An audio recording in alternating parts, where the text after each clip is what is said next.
Okay, get ready for a mind bender. What if I told you that there's a version of you out there that made every single choice you didn't? And I don't mean in a sci-fi movie. This is a serious scientific theory called the many worlds interpretation, and it suggests we're all living in a constantly branching tree of parallel universes. Let's dive in and see how this could actually be our reality. Just think about it for a second. That big life choice you made. The one to take that job, or not.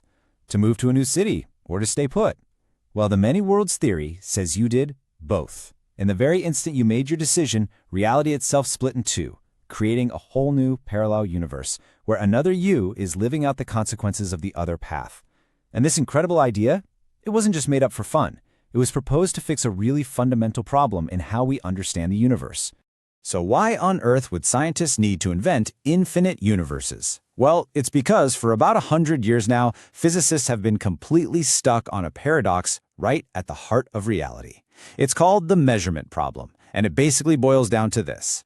The universe seems to play by two totally different sets of rules, and the simple act of looking at something seems to change which rules apply. Yeah, it's weird. In our everyday world, the world we call classical, things make sense. A baseball has one definite location and follows a predictable path. Super simple.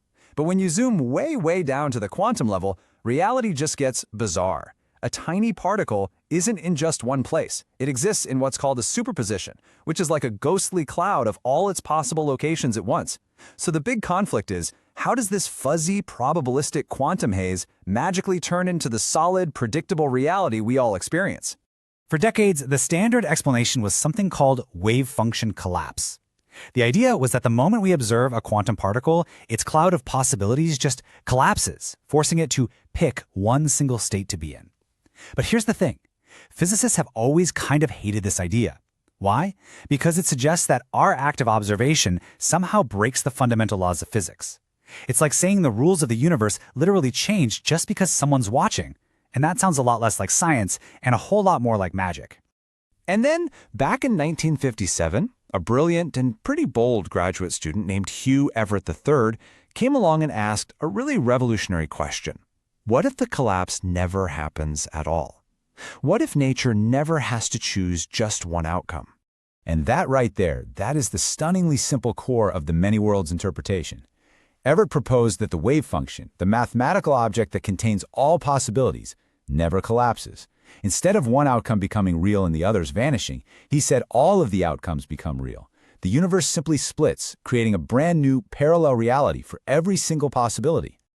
So how does a whole universe just split? Well, it all starts with a particle in that fuzzy state of superposition. When you go to measure it, you don't just observe it from a distance, you become linked with it. It's a process called quantum entanglement. And at that exact moment, the universe can't just pick one reality. Instead, you and the particle split together. In one universe, you measure the particle's spin is up, and in a completely identical parallel universe that just branched off, another version of you measures the spin is down. Both of you are equally real. Okay, so this immediately brings up the biggest question of all, right? If these other worlds and other me's are real, why can't we feel them, or see them, or text them? Well, the answer lies in a really crucial process called decoherence. It's a bit like tuning an old-school radio. There are thousands of radio stations broadcasting signals all around you at this very moment, but you only hear the one you've tuned your radio to. The other stations are still there. They're still broadcasting, but they've become imperceptible to you. Decoherence does the same thing to universes. As soon as a branch is created, its constant interactions with its own environment isolate it from all the others. Our branch now looks and feels like one single, self-contained reality. Now, this might all be sounding like a pretty wild philosophical debate, but here's the twist. Whether you actually believe in these other universes or not, the math behind the many worlds theory is already being used to build the technology of the future. You see, technologies like quantum computing are built from the ground up on the principles of superposition and entanglement, the very same mechanisms that supposedly cause universes to branch. A quantum computer gets its incredible power from its ability to explore countless possibilities all at the same time. You could almost say that engineers are harnessing a tiny controlled multiverse right there on a computer chip. So let's just make this crystal clear. You do not have to believe in infinite versions of yourself to see the incredible power of this theory. The math of many worlds simply works. It works so well that engineers are using its exact rulebook to design the quantum computers that are probably going to revolutionize our world. But despite its elegance and how useful its math is, the many worlds interpretation is far from being universally accepted. In fact, it sparked one of the biggest and longest-running debates in all of modern physics. So on one hand, you have critics who argue that creating an infinite number of unseeable universes every single nanosecond is just scientifically wasteful. It's not exactly elegant.